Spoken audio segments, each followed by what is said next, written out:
awal mulanya itu waktu itu aku sudah nanya ke perempuan itu ya. Ya endingnya perempuan itu jadi istri aku gitu ya.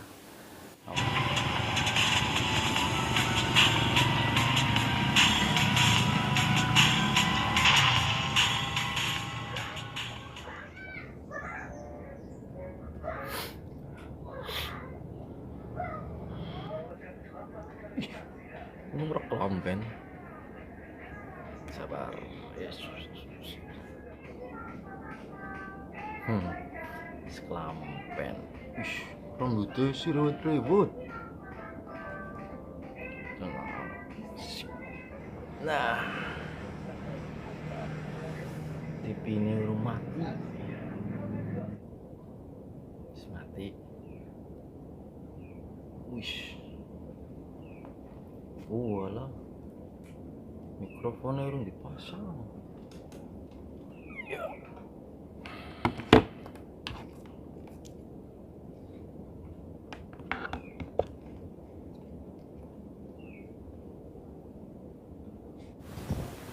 Oke, wis siap kabeh. Siki arep ngapain ya. Maaf masih belum fit. Padahal udah 2 minggu saya sakit. Tapi ya alhamdulillah masih bisa bernapas. Daripada konten nggak ada yang diupload, saya mau buat sebuah apa sih ya? Ya kalau dibilang curhat bolehlah. Saya mau cerita, kalau bisa dibilang cerita ya. Saya mau nyeritain ya gimana perjalanan kok bisa saya gitu ya, seorang yang bisa dibilang anak badung gitu. Soalnya kan saya lebih banyak ngelawan orang tua daripada nurutnya. Kok bisa saya menjadi penjual papeda gitu ya. Jadi awal mulanya itu nanti aku sisipin, saya ambil dari koleksi foto-foto di Facebook. Nah, awal mulanya saya itu balik dari Malaysia setelah bertugas menjadi pahlawan devisa, balik ke kampung dan nggak tahu mau ngapain gitu ya. Secara ketika itu saya itu sedang konflik dengan ibu saya. Kemudian dalam waktu beberapa bulan gitu ya, saya tuh konflik itu luar biasa lah pokoknya. Di lain kesempatan nanti mungkin saya bisa ceritakan konflik apa itu. Tapi sebelumnya saya juga harus konfirmasi dulu dengan ibu saya, boleh apa enggak gitu. Soalnya saya pernah membuat sebuah novel menceritakan tentang ibu saya waktu masih muda. Itu hampir setiap hari diungkit gitu ya. Katanya saya tuh ngejual ibu saya. Tega banget gak sih itu? Itu penuduhan itu. Tapi walau begitu sebenarnya ibu saya juga bangga gitu ya, karena anaknya yang sudah berkarya. Kalau pengen tahu itu novel saya yang pertama itu yang berjudul Ranting Kering Menantikan Hujan. Itu mengisahkan hampir 70% lebih lah itu tentang ibu saya dan cerita-cerita tentang saya masa muda gitu. Sekarang kan udah nggak muda lagi ya. Nah, kembali ke laptop loh. Ya tukul aja. Oke, kembali ke masalah bagaimana saya menjadi seorang pedagang papeda. Jadi waktu itu saya itu sedang menduda. Wih, gini-gini pernah jadi duda ya. Nah, ketika itu saya bertemu dengan kawan sekolah waktu SD gitu ya. Itu juga ketemunya di jalan. Di situ aku cari informasinya dari Facebook, dan alhamdulillah begitu lewat Facebook, kemudian saya minta nomor HP-nya, kemudian kita telepon-teleponan dan akhirnya nyambung. Kemudian aku langsung tanyain ke dia, mau nggak jadi istri aku. Sebab ya mungkin saya sudah banyak banget cerita sama orang-orang ya kalau aku tuh nggak pernah pacaran, tapi bohong. Aku punya mantan satu. Iya, aku punya mantan satu. Setelah itu aku punya hubungan dengan perempuan, tapi nggak ada yang berstatus pacar. Kok jadi ngelantur gini ya? Ya udah lanjut. Awal mulanya itu waktu itu aku sudah nanya ke perempuan itu ya. Ya endingnya perempuan itu jadi istri aku gitu ya. Awal mulanya saya nanya dan dia mau serius gitu ya. Di situ terjadi kebingungan pada diri saya, karena waktu itu saya nggak berpenghasilan, saya nggak punya kerjaan. Nah, sedang posisi seperti itu, seorang bisa dibilang guru ya, seorang guru ngaji saya gitu ya, itu menawarkan saya gitu, mau nggak jualan papeda gitu, karena waktu itu papeda itu sedang tren, sedang naik daun gitu ya, banyak pedagang yang berlomba-lomba menjadi penjual papeda telur puyuh. Nah, akhirnya awal mulanya saya menolak, sebab waktu itu saya sedang menunggu konfirmasi dari seorang juragan, karena saya waktu itu berniat untuk menjadi karyawannya. Tapi karena dia tidak di rumah, dia lagi punya kepentingan keluarga, posisinya waktu itu sedang di Jogja. Jadi saya harus menunggu, sambil menunggu ya saya nganggur gitu ya. Jalan ke sana, jalan ke sini, ikut anak-anak di lingkungan sini gitu, jaga portal gitu ya. Begitu si juragan itu kembali dan aku langsung menuju ke rumahnya, aku langsung bertanya apakah ada pekerjaan, dan ternyata tidak ada lowongan. Akhirnya ya kalau dibilang sedih sih enggak ya, karena saya tuh susah banget dibikin sedih gitu. Akhirnya ya aku berpikir lagi, bagaimana kalau misalnya aku menjadi pedagang papeda seperti yang disarankan oleh guru ngaji saya itu. Akhirnya aku setelah berpikir mungkin lebih dari 1000 kali mungkin, akhirnya saya ambil. Ketika itu malam-malam aku datang ke rumah juragan papeda. Sebelumnya saya sempat bertemu dengan dia di tempat guru ngaji saya itu. Kemudian saya disuruh ke rumahnya kalau memang benar-benar saya ingin ikut bergabung.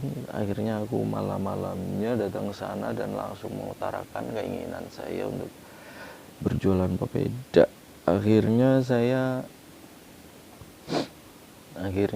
saya mulai diterima, tapi syaratnya saya harus belajar belajar membuat papeda dulu ya. Jadi selama 2 hari kalau nggak salah, waktu itu hari Jumat, Ya hari Jumat pagi saya mulai belajarnya itu saya harus mengikuti senior saya pergi kemana-mana, bagaimana cara membuat papeda yang benar, kemudian bagaimana mengamati teflon yang panas, kemudian bagaimana cara mengoleskan mentega supaya begitu telurnya dipecah di atas teflon dia langsung bisa bisa menyebar gitu ya, menyebar di teflon, kemudian disiram sama adonan, kemudian menjadi papeda yang layak untuk dilihat dan juga layak untuk dimakan. Maksudnya layak untuk dilihat itu bentuk dari gulungannya bagus, kemudian layak untuk dimakan itu rasanya. Karena ada dua rasa yang tidak disukai oleh pelanggan-pelanggan papeda, yaitu pertama papeda mentah. Sebenarnya sudah matang sih, tapi cuman di bawahnya sudah matang, di atasnya mentah gitu. Yang kedua papeda gosong, dan saya sudah mengalami keduanya gitu ya. Ketika hari itu 2 hari saya udah ikut kemana-mana. Di hari pertama ketika saya ingin mencoba membuat papeda itu, ada seorang anak SD yang mungkin karena saya grogi waktu itu ya, pertama kali gitu ya, sedangkan saya itu belum pernah menjadi pedagang kaki lima gitu. Saya grogi di depan anak-anak yang begitu banyak dan mengantri gitu ya. Luar biasa memang papeda waktu itu. Ada anak yang nyeletuk begini, "Lik, cepeton yo." Dan itu bukan satu orang malah. Nah, kemudian saya bilang aja gampang gitu, "Ya maklum lah, saya kan lagi belajar ini." Dan alhamdulillah mereka mengerti gitu. Yang biasanya itu kawan saya itu yang senior itu kalau buat itu sekitar mungkin setengah jam bisa membuat papeda sekitaran 50 atau 70 papeda. Tapi saya seperempat jam cuma dapat berapa? 5 mungkin kalau nggak salah. Di situ saya mulai belajar, kemudian mulai mengamati apa yang dilakukan oleh senior-senior saya.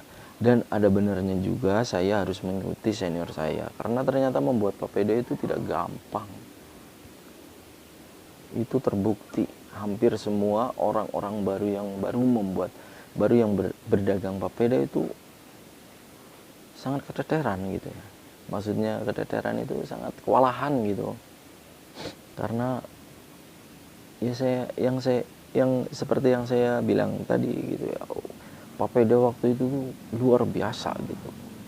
Begitu ada papeda, papeda. Satu sekolahan, mengantri semua. Tapi waktu dulu gitu ya.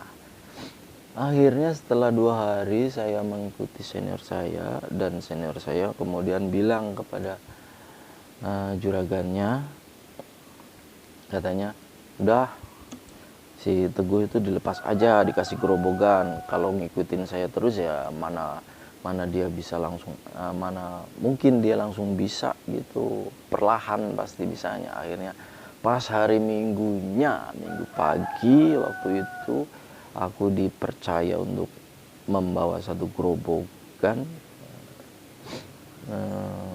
dan waktu itu aku membawa telur sekitar 4 kilo, iya 4 kilo lah, karena itu pertama berarti ukurannya itu 4 kilo, itu maksudnya 4 kilo itu 4 tray, 4 tumpuk. Akhirnya aku terjun langsung, bismillah, aku langsung pergi ke tempat wisata Cemara Sewu. Di situ ada, kalau nggak salah itu gerobogan papeda yang dari juragan saya itu ada 4 kalau nggak salah, dan semuanya laku luar biasa. Dan